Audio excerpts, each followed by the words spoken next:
Hey guys, this is Lauren. I wanted to take a moment and offer some help for the Mac folks on how to get these documents prepared to send in for homework assignments. So I was going to show y'all just a few of the little tricks that I use. So here I'm in the camera mode, and as you can see, you've got the little plus signs that are over the image. Now you're going to want to make sure that you get those lined up as much as you can so that you have an actual rectangle.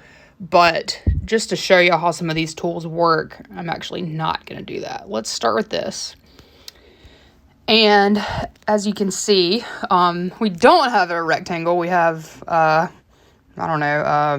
rhombus maybe. So we'll want to fix that. But click on our edit tool. And the first thing we want to do is address the shape of the document. So we'll click on this little cropping tool, and then we've got some options in here to straighten it out and change the focus. So we can actually go down this way, and you can use the little grid there to try and get a proper rectangle. I get real perfectionist on these things, but so then I think it's helpful to just go in with a close crop before we address the color. But that looks pretty good. As you can see, there's still some uneven lighting.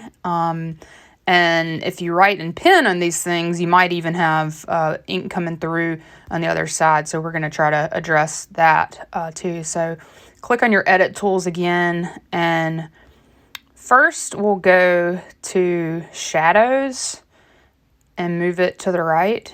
And that will take out some of the, shadows.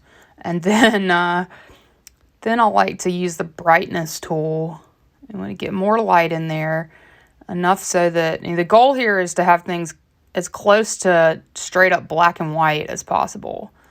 So I think we can just go all the way over there. And just to be sure that we've zapped out all the color, we'll go over to the saturation tool and go in the negative direction. So that's taking out all the warmth. And then finally, scroll over to the contrast tool. And I try to go as high contrast as possible. Now you want to make sure that you're not losing any of your writing here, but that is about as close as we can get to approximating pure black and white. And so we click done, and then that's all for the phone part. I'll show y'all the computer part in a moment, and I'll splice the two together. Thanks. I'll show y'all the computer component to turning your iPhone pictures into a PDF on a Mac computer. So you need to go into the preview app, which I believe if you click on these images from the iPhone, they pull in the preview. This is, if you have a Mac, you're familiar with preview, but this is where the magic happens. Currently, it is still the file type from the iPhone, which is this .heic, which is a Apple proprietary format instead of JPEG. But we're going to start with page 1 and turn this graphic into a PDF.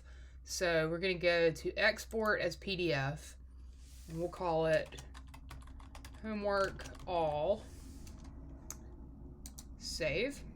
And see it popped up over here as a PDF file type. So I'll close out of this image just to keep things simple.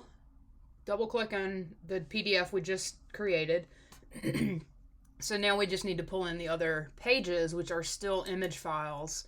And we do that by going to edit, insert, page from file.